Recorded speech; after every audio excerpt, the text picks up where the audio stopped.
You guys are having an amazing morning. As you all know, I am heading to the gym.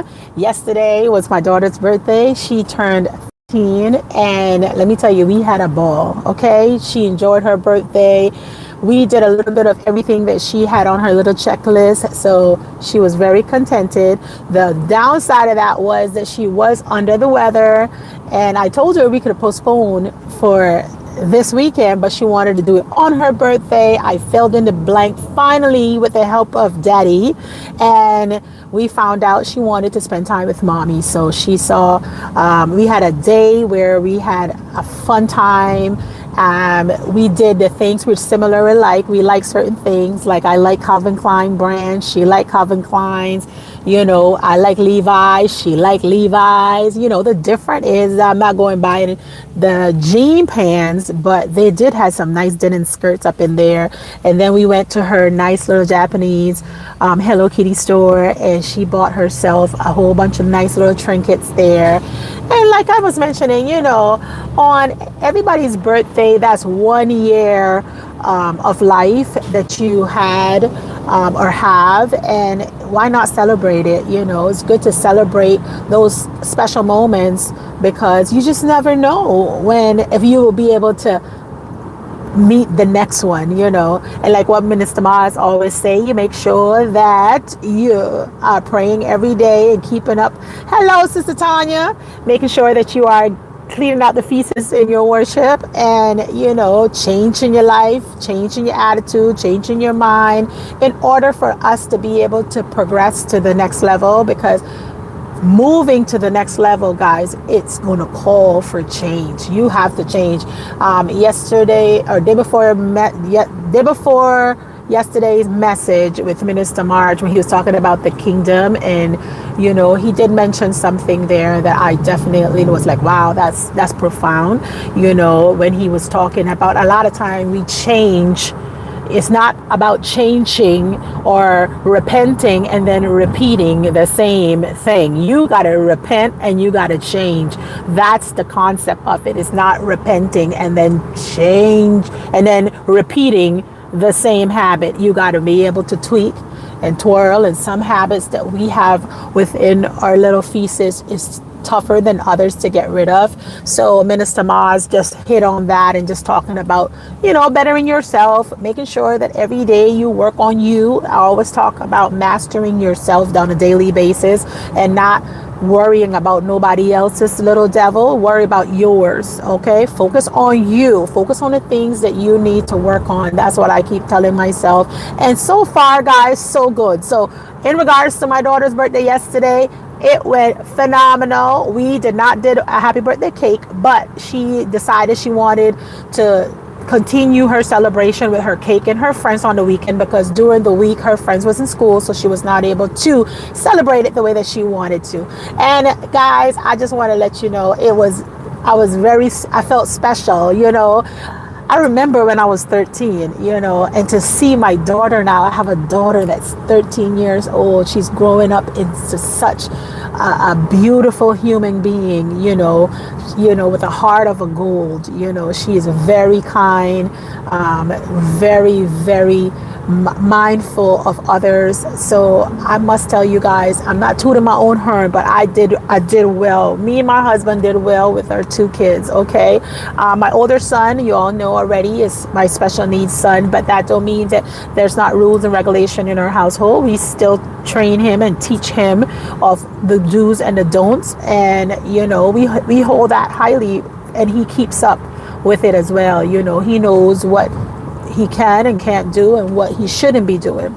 So there are rules that still go on. Even with the special needs, you got to develop that discipline and that responsibility for them, so in the near future they will be able to survive. The survival mood will kick in, you know, when parents is not around, because we're not going to be here forever, you know. So we always want to make sure that we're teaching and training, and we always trying to help out those kids to the best of our ability so that they can survive. Because this world, this nasty world, this general population out there is tough. It's not easy, okay? It's not easy out there, but it's doable. I'm heading to the gym this morning. We're going to finish up on some heavyweight lifting. I've been lifting along with a little bit of cardio here and there. I know I've been a little bit off lately because life be lifing. I know life be lifing for you too, but I just talk about my life, okay? Sister Tanya said, this world is evil. Yes, it is, sis. This world is very evil. And a lot of time within the evil world, we must learn to maneuver and learn to adjust our sail in regards to making good choices too. Don't fall into the ditch with them. We have to be above them. And that's the hardest thing sometimes, for you to be above and not being petty with the evil at the same time. We have to rise above. Always rise above, always make the right choices, right decision. And some people struggle with that. There's a lot out there that struggle with going the opposite route. When they see evils, instead of facing it, just adjust your sail towards it. I'm not going to be getting into no extra drama here and drama there and talking about Billy Bob and John here and John Doe the other way. No, you all got to move away from certain things. And especially if you know yourself, know thyself. Because if you know yourself, you know what you can face or what you can tolerate and what you're not going to tolerate. And sometimes in 2026, set your boundaries and stand by them. Stand by your boundaries. Because this world, like Sister Tanya says, is very evil. People can be evil for no reason. Like yesterday, I was like a little thrown back with my daughter because I wanted her to come on and say hi, and she's like, no, mommy.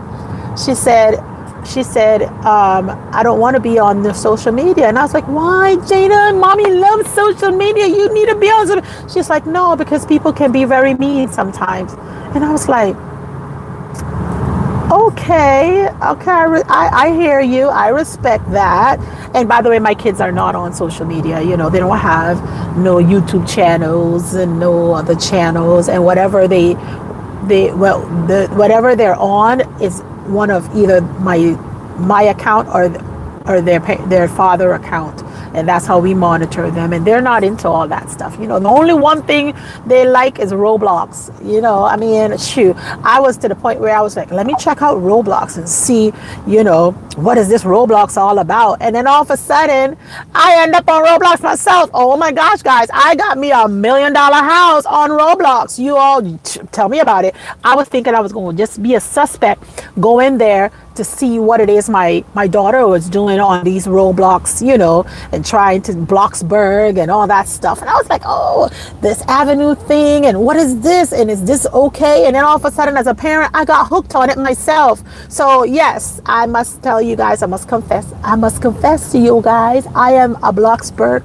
I like to build houses on Bloxburg. I love my $1 million houses on Bloxburg. I like to decorate, and now I am stuck on Bloxburg. My daughter look at me, roll her eyes like, mommy, I'm not even me care for Bloxburg, on Roblox anymore. And here you are like a big kid. I'm like, yeah, if you can't beat it, you got to join them. So I joined it. But anyway, guys, on another note, today I started off on Lyft and just talked a little bit about the shmoney talk. I got on Lyft and I had 2 deliveries. No, actually I did. I started off on Walmart Spark. I had 1 shopping delivery. The person wanted a whole bunch of candies. Oh my gosh, that was so much candy. It was like 62 quantities, 62 of different Hawaiian candies and chocolates and little trinkets that I guess they were traveling and wanted to hand out to people. So I shopped that. That one was like $40 something this morning. And then on the way dropping that off, I turned on Lyft and I got me a Lyft. And on that Lyft ride, let me tell you guys something. I don't know, right now, people either feel very comfortable or they can just see that I mean well, or they can also see that, they feel comfortable and secure with sharing when it comes to these Lyft rides. Because today was one Lyft ride that I wasn't ready for. A nice young lady. I would say she's probably in her in her, late 40s, early 50s, and she comes into my car with her son, and all of a sudden I found out everything about all of her family. She come from a big family. They all live in Hawaii. They all live together, 3 sisters in one house with a husband, and she's separated from her husband because of X, Y, and Z. She told me the story, but I'm not going to just go and put her all up there, and then she have 5 kids. Then her sister have kids, and the other sister don't have kids, but she living in the house, and the mom and the dad and everybody living together. And I was like, okay, all right, if you guys figure it out and know how to do things. And then she started telling me about her scenario with her husband and how they're separated now. And I was like, Lord, it's certain things I don't want to know. I honestly don't want to know. I could be minding my own business, and all of a sudden life, moving on, trying to figure out my day. But she felt comfortable. So we rode in my car for 40 minutes was the ride, because she was coming from the, not quite east, but in the middle part of the island all the way to the west, because she had she was attending a library because she had to meet her quota for some program. And I found out she had a whole bunch of tickets, and they gave her that probation time where she had to do hours. And I was like, oh my God, looking at her, guys, I would have never thought that she, didn't pay her tickets. And now she's in trouble with the law. She can't drive, and that's why she's getting an Uber. She normally drives the bus. Nobody in her house have any licensing or anything like that. She's coming from a different island, and she was just sharing her story with me. And at the end, I was like, okay. And then she tells me about the husband and their scenario, and I said, well, you got to pray about it. And I'm telling her about prayer because I listened to Minister Miles this morning. I can't go into a whole bunch of details with her in regards to read this scripture, read the other scripture, but I could tell her to pray. And then she said, I started to go to church, but she said every time I would feel guilty. I would felt like something I was doing that was wrong, because I used to go to church first, and then I stopped because I married, and then I got 5 kids, and I stopped going to church. And then going back, I felt like they were judging me. I said, nobody is going to be judging you. I said, but you can't be looking around at everybody else. You got to focus on you. I said, how do you feel when you go to church? And I started asking her questions. She said, I feel so good, and the presence of the Lord is there. And she was just talking. She was so joyful. It's like whatever, the whole 30 minutes of all the negative that she was telling me, that little moment, the moment I said prayer to her, it just switched her whole world around. And she was so joyful to tell me how she feels so good. She said, I take my kids, and they're so excited to be back in church. And I was like, oh my gosh, you never know, with all the negative, listen in and drop something positive in and see how far that runs. Because once she told me and it wasn't bad negative, but it was negative in a way that, life wasn't going good for her. She couldn't see anything that was going well for her at that moment in time. And it took me to tell her, hey girl, I understand right now how you're feeling. I see what's going on, but God is also watching. And when I mentioned prayer, she automatically connected. And the rest of our conversation for the last 10 minutes or the last minutes of our conversation was like all about God and how she's going to stop worrying about everybody else around her. And little did I know, ain't we having to deal with the same scenarios of we're scared to go to church because we are scared to be in a gathering, what people's going to think of us, what people going to say about us, why we keep worrying about everybody else. Focus on what do you get out of it. What do you get out of it when you're in the presence of other individuals that serving a God that will is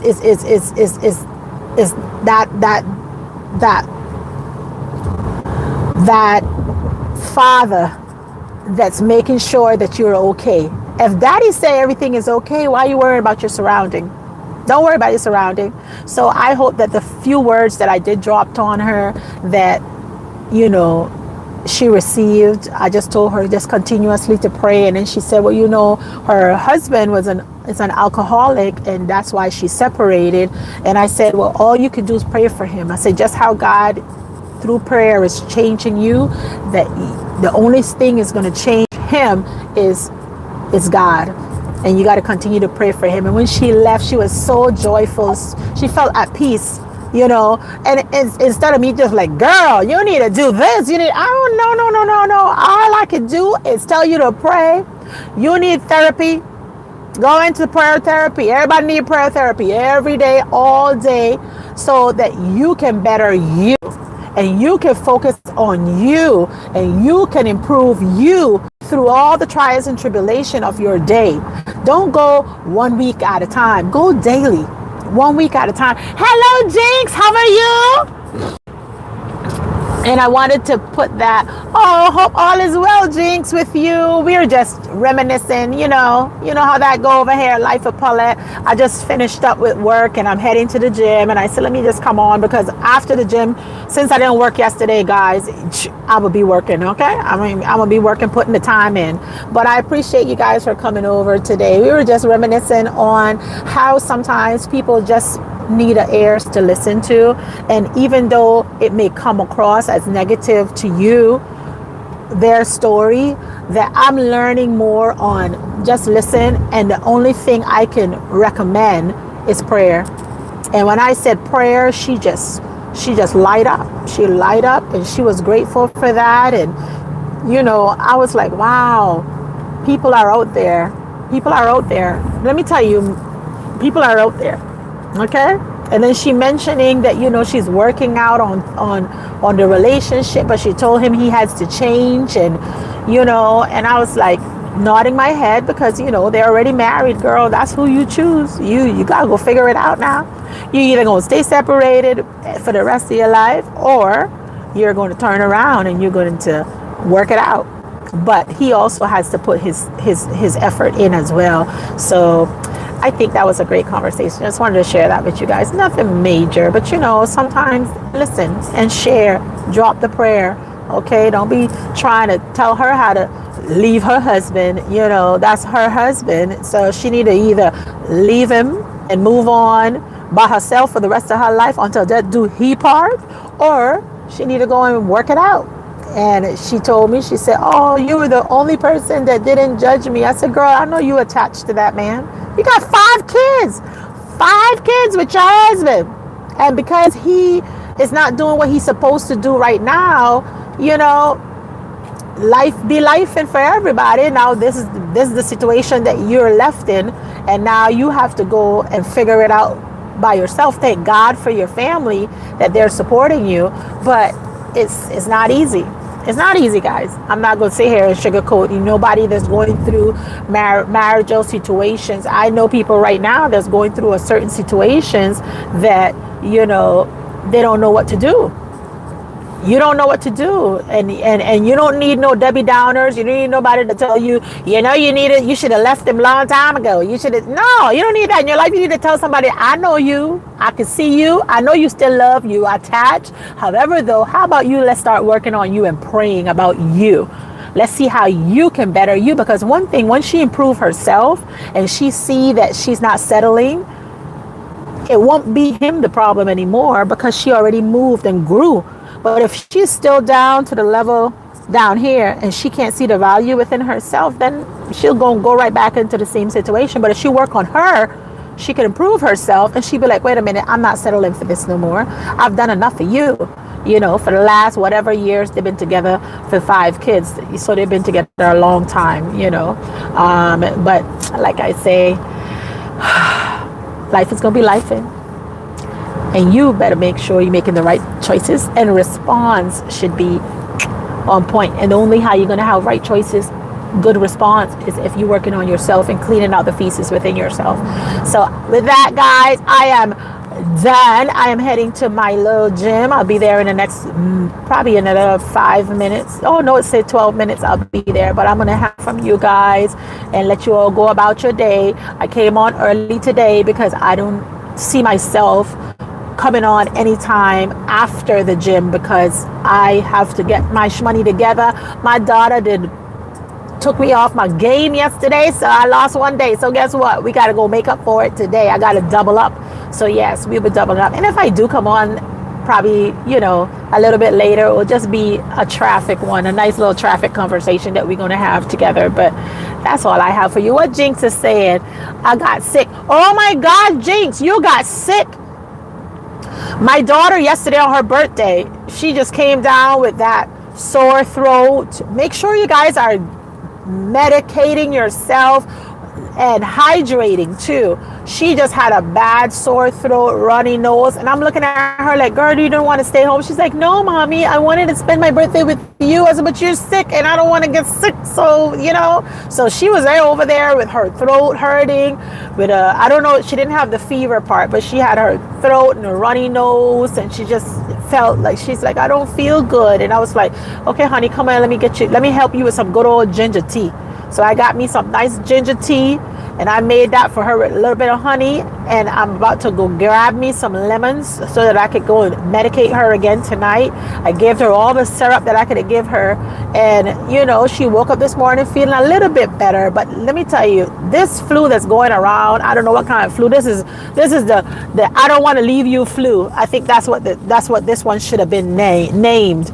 I don't want to leave you, and I'm stuck with you forever flu. Okay, because that's just where it's at. I'm telling you, it's crazy. But anyway, take care of yourself, Jinx. And for those that's under the weather, make sure you're taking care of yourself, guys. Make sure that you medicate yourself. And if you feel a little certain way, don't try to go spread it out. That's why I told my daughter, if I knew she was under the weather, I wouldn't have taken her out. So I made sure that she didn't touch much stuff, besides after we left the store. And I made sure that, she knew that mommy didn't care for that.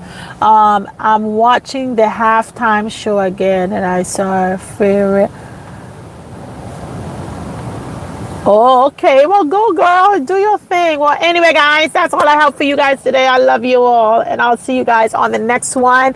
Don't forget, it's Aloha Friday. You guys make sure that you're checking in with your loved ones and sending a text, guys. Send a text, give them a call, and say, I love you today, because I love you every day. Okay? Wow. All right. Go ahead, Jinx. You do your thing. But anyway, I love you guys. Until the next time, deuces. I be the goodies, baby. Bye-bye. Bye-bye.